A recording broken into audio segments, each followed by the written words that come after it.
క్రైస్తవులండి అందరికీ. ఇప్పుడు మనం చూసినట్టుగా మన ప్రభు అయిన యేసయ్య మరి సిలువలో ఆయన వేలాడుతూ ఉన్నారు. చూశారు కదా ఆయన ఏ విధంగా ఉన్నారో మరొకసారి మనం చూసాం. ఇదంతా దేని కొరకు చేస్తున్నారు ఆయన, అది ఒకసారి మనం తలంచుకోవాలి. ఆయన నిన్న రాత్రి నుంచి ఇక్కడికి అక్కడికి తిరుగుతూ ఎంతగానో మరి హింసింపబడ్డారు, నలగగొట్టబడ్డారు, విరగగొట్టబడ్డారు. నిజంగా మనం చూసినట్లయితే అది ఈ వాక్యం ఏంటి?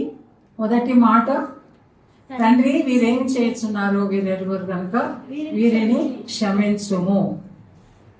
ఏం చేస్తున్నారో తెలియదు ప్రభు అని ఆయన తండ్రిని ప్రార్థించాడు ఇక్కడ కదా. కానీ మనం ఒకసారి చూసినట్లయితే ఆయన ఎవరి కొరకు ప్రార్థించారు? వీరిని క్షమించు అంటే ఎవరు వాళ్ళు? అన్నా కయప వాళ్ళంతా కూడా ఆయనని ఎంతగానో అపహసించారు. ఆయన మీద లేనిపోని ఫాల్స్ టెస్టిమోనీ, ఫాల్స్ అక్యూజేషన్స్ చేశారు. ఇంకా తర్వాత ఎవరెవరినో పెట్టారు, ఆయన మీద ఏవేవో నిందలు మోపారు. నేనే దేవుడు అని చెప్పుకుంటున్నాడని చెప్పి బ్లాస్ఫెమీ చేశాడన్నారు. ఇవన్నీ చేసినప్పటికీ ప్రభువు చూడండి ఎంత గొప్ప దేవుడు. ఆయన వీరందరినీ క్షమించమని తండ్రిని ప్రార్థిస్తున్నాడు. ఇంత గొప్ప దేవుడు ఎక్కడున్నాడు మనకి? ఎక్కడ లేడు ఆయన కదా. మనం ఒక్కసారి ఆయనను ఏ విధంగా వీళ్ళు బాధించారు అనే మాటలు చూస్తే మత్తయి సువార్త 27:18, మాథ్యూ 27:18 ఒకసారి చూడండి. వారు అందులో చూసినట్లయితే వద్దులేండి, ఇప్పుడు 27:18లో అవుట్ ఆఫ్ అసూయ చేత వారు ఆయన మీద అంటే ఆయన వెంట అందరు జనాలు వెళ్ళిపోతూ ఉంటే వాళ్ళకు అసూయ వచ్చేసింది. వాళ్ళెవరు పరిసయ్యులకు, ఆ కయపకు, అన్నాకు, వీళ్ళందరికీ వచ్చేసి వాళ్ళు ఏం చేశారు? యేసయ్య మీద ఏదో విధంగా ఏదో ఒక నేరం మోపి ఆయనను చంపేయాలని చెప్పి వాళ్ళు అనుకుంటున్నారు. మరి వీరు అన్న వాళ్ళలో వీళ్ళు ఉన్నారు కదా. వాళ్ళందరినీ అంతగా తనను చంపేయాలి అనుకున్న వాళ్ళను ఆయన క్షమించమని ప్రార్థిస్తున్నట్టుగా మనము చూస్తున్నాం. తర్వాత ఇంకా వాళ్ళు అరుస్తూ ఉన్నారు, సిలువ వేయము అని అరుస్తూ ఉన్నారు. తర్వాత ఇంకా వాళ్ళు చేసిన క్రియలు చూస్తే అవి ఎంతో భయంకరంగా ఉన్నాయి. మత్తయి 26వ అధ్యాయంలో 66వ వచనం నుంచి 68వ వచనం నాకు చూస్తే ఆయన ముఖము మీద వాళ్ళు ఉమ్మి వేశారు. They spit on his face. ఎంత భయంకరం చూడండి. ఒకసారి మీరు ఆలోచించండి, ఆ సిచ్యువేషన్ మీరు మనసుకు తెచ్చుకోండి. మన ముఖము మీద ఎవరైనా నీళ్లు చల్లినా మనం ఒప్పుకోం కదా. వెంటనే మనము మనలో ఏంటి వీళ్ళు నా మీద నీళ్లు చల్లుతున్నారు అన్న ఇది వచ్చేస్తుంది మరి. కానీ ప్రభు అయితే ఇక్కడ ఆయన ముఖము మీద ఉమ్మి వేసినప్పటికీ తర్వాత ఇంకా ఆయన ముఖం మీద పిడిగుద్దులు గుద్దారు, కొట్టారు, ఆయనని ఎంతగానో కొట్టారు. కానీ ఇంకా ఏం చేయాలో అన్ని చేశారు. వాళ్ళు ఒక ముళ్ళ కిరీటాన్ని అల్లారు, ముళ్ళతో కిరీటం అల్లి ఆ కిరీటాన్ని తీసుకొచ్చి ఆయన తల మీద పెట్టి కొట్టింటారు. లేకుంటే ఆ కిరీటం ఎట్లా ఉంటుంది తల మీద? ఎంత భయంకరమైన బాధ చూడండి. ఇంకా ఆయనను ఒక చైర్లో కూర్చోబెట్టి ఆయన బట్టలు ఆయనకు తీసేసి వేరే ఒక అంగి ఆయనకు తొడిగించి, పర్పుల్ కలర్ అంగి తొడిగించి ఆయనను అక్కడ కూర్చోబెట్టి యూదుల రాజా నీకు శుభం అంటూ ఒక కర్ర తీసుకొని ఆయన ముళ్ళ కిరీటం మీద కొట్టారు. You just imagine how painful it is, how much rejection he faced. ఆయన ఇంతగా ఎవరి కోసం ఆయన కష్టపడ్డారు, ఎవరి కోసం ఆయన ఇంత బాధను భరించారు, దౌర్జన్యం చేశారు, తిరస్కరించారు, నిందలు మోపారు, ఎంతో బాధ పెట్టారు. ఇంత చేసి మళ్ళీ వీపంతయు దున్నబడింది అని ఉంటుంది. ఆయన వీపంతయు దున్నబడింది అంటే ఒక కొరడా దెబ్బ తీసుకొని దాని చివర ఇట్లా ఎముకలతో చేసిందంట, అట్లాంటివి ఉంటాయంట. వాటిని పెట్టి ఇట్లా చీల్చడమే వీపుని. ఇట్లా ఒక దెబ్బ వేస్తే ఊరికే దెబ్బ తగలడం కాదు, అది చీల్చబడింది వీపంతా, దున్నబడింది అన్నమాట, దున్నబడింది. ఎంత ఘోరం చూడండి. ఇంత చేసినప్పటికీ ప్రభువు నోరు తెరిచి ఒక మాట కూడా అనలేదు. ఒకటే మాట, నీవు దేవుని కుమారుడు నాతో చెప్పు అన్నప్పుడు మాత్రం ఆయన నీవు అన్నట్టే, నేను తండ్రి కుడి చేతి వైపున కూర్చుని ఉండుట నీవు చూస్తావని చెప్పాడు. ఇంత గొప్ప ప్రభువు మనకు నిజంగా దొరకటం, నిజంగా we are so blessed, we are so blessed. ఆయన ఆ సిలువ మీద మరి ఆయనను తీసుకెళ్లారు. అంత బరువు సిలువను ఆయన మోస్తూ వెళ్ళాడు. వెళ్ళిన ఫస్ట్ వర్డ్ కాబట్టి ఇదంతా నేను చెప్తున్నాను. ఆయన అంత బరువు సిలువను మోస్తూ వెళ్ళి కొండ ఎక్కి దాని మీద ఆయనను సిలువ మీద తన సిలువను తానే మోసుకుంటూ ఎక్కాడు. ఆ సిలువ మీద ఆయనను పడుకోబెట్టి కాళ్ళలో చేతుల్లో మేకులు కొట్టారు. ఆ మేకులు అది తీసుకుపోయి అది ఇలా వేసింటారు. ఎంత బాధ, భయంకరమైన బాధ. ఆ భయంకరమైన బాధను ఆయన భరిస్తూ మొదటిగా పలికిన మాట, తండ్రి వీరేం చేస్తున్నారో వీరెరుగరు గనుక వీరిని క్షమించుము అని చెప్పారు. ఒకసారి ఇదొక ప్రార్థన కదా, ప్రార్థనైనా ఇదొక మాట. యేసయ్య తండ్రితో చెప్తున్నాడు, తన తండ్రిని గుర్తు చేసుకున్నాడు ఆయన అంత బాధలో కూడా.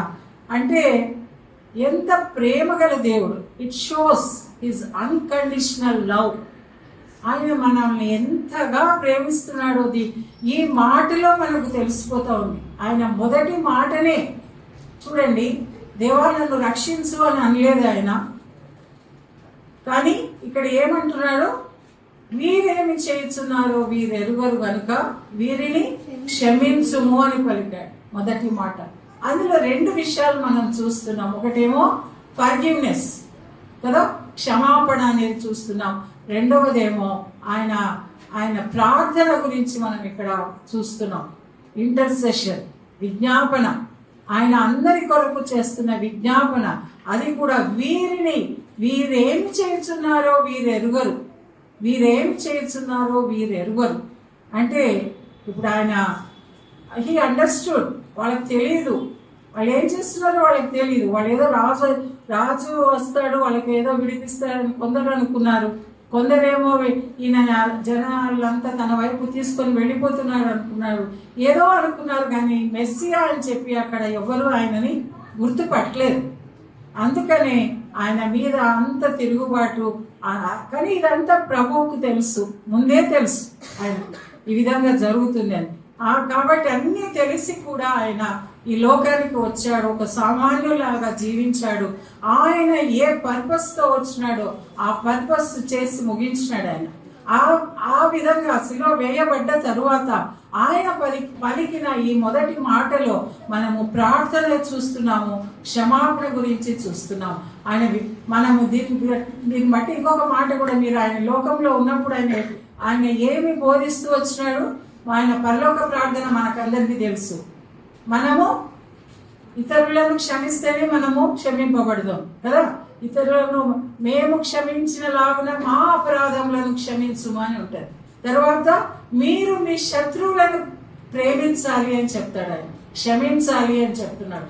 ఇదే మాట ఆయన ఇక్కడ రుజువు చేశాడు. ఆయన తనకు శత్రువులుగా తనను సిలువ వేసినట్టు వారి కొరకు ఆయన వారిని ప్రేమించి వారి కొరకు ఆయన ఇక్కడ సిలువ వేయబడినట్లుగా వారిని ప్రేమించి వారి కొరకు ప్రార్థన చేసినట్టుగా మనం ఇక్కడ చూస్తున్నాం కదా.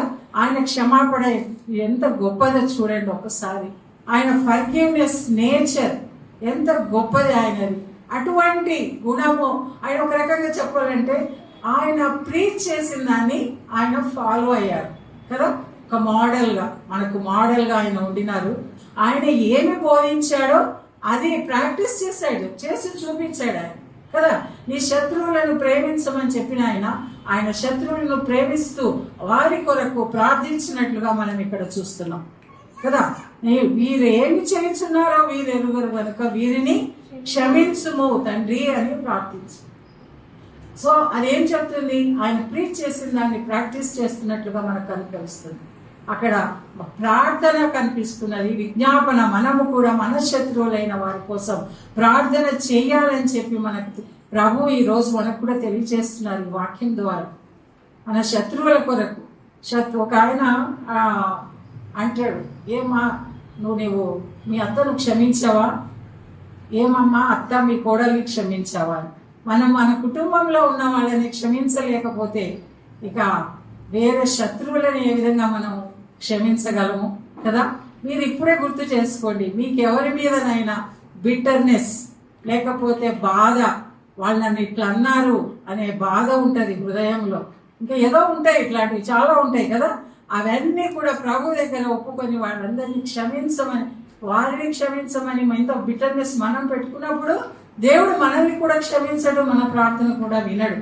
కాబట్టి మనము వారిని క్షమించాలి, మనం క్షమించాలి, వారి కొరకు మనము ఏం చేయాలి, ప్రార్థించాలి.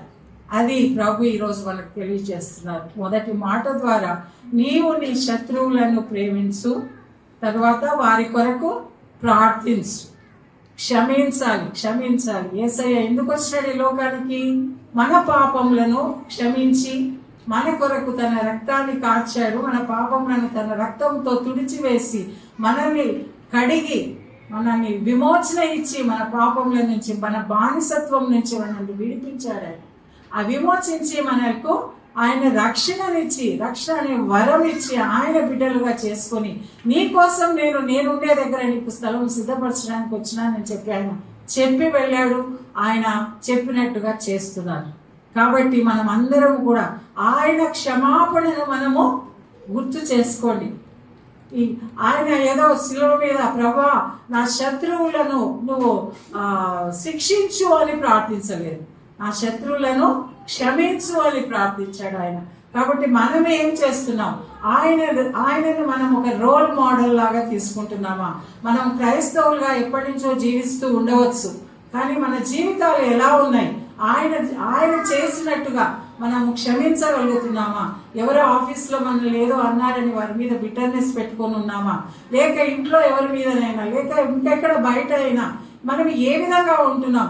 వాళ్ళను మనము క్షమించి వాళ్ళ కొరకు మనం ప్రార్థించే వారంగా ఉంటున్నామా అని మనం ఈరోజు మనల్ని మనము పరీక్షించుకోవాలి. తరువాత క్షమాపణ అడగడానికి కూడా మనం సిగ్గుపడకూడదు. తర్వాత ప్రార్థించాలి. ఈ రెండు విషయాల గురించి మరి ఈ వాక్యం ద్వారా మనము నేర్చుకుంటున్నాము ఈరోజు. థ్యాంక్ యూ పాస్టర్ గారు. ప్రేమగల తండ్రి, దయగల మా యేసయ్య, మరి ఈ రోజునైనా మీరు సిలువలో పలికిన మొదటి మాటను బట్టి మీకు వందనాలు చెల్లిస్తున్నాం. అవును ప్రభా, మీరు ఈ లోకంలో ఉన్నప్పుడునైనా ఏమి ప్రీచ్ చేశారో దాన్ని చేసి చూపించారు ప్రభా. మీకు స్తోత్రములు. మిమ్మలను ప్రభా మేము మోడల్గా పెట్టుకొని ఆ విధంగా ప్రభా జీవించడానికి నాయన మాకు కూడా మా హృదయాలలో మార్పు తీసుకుని వచ్చి ఆ విధంగా జీవించడానికి మాకు మీ కృప దయచేయమని యేసు నామములో ప్రార్థించి వేడుకుంటున్నాం తండ్రి. ఆమేన్.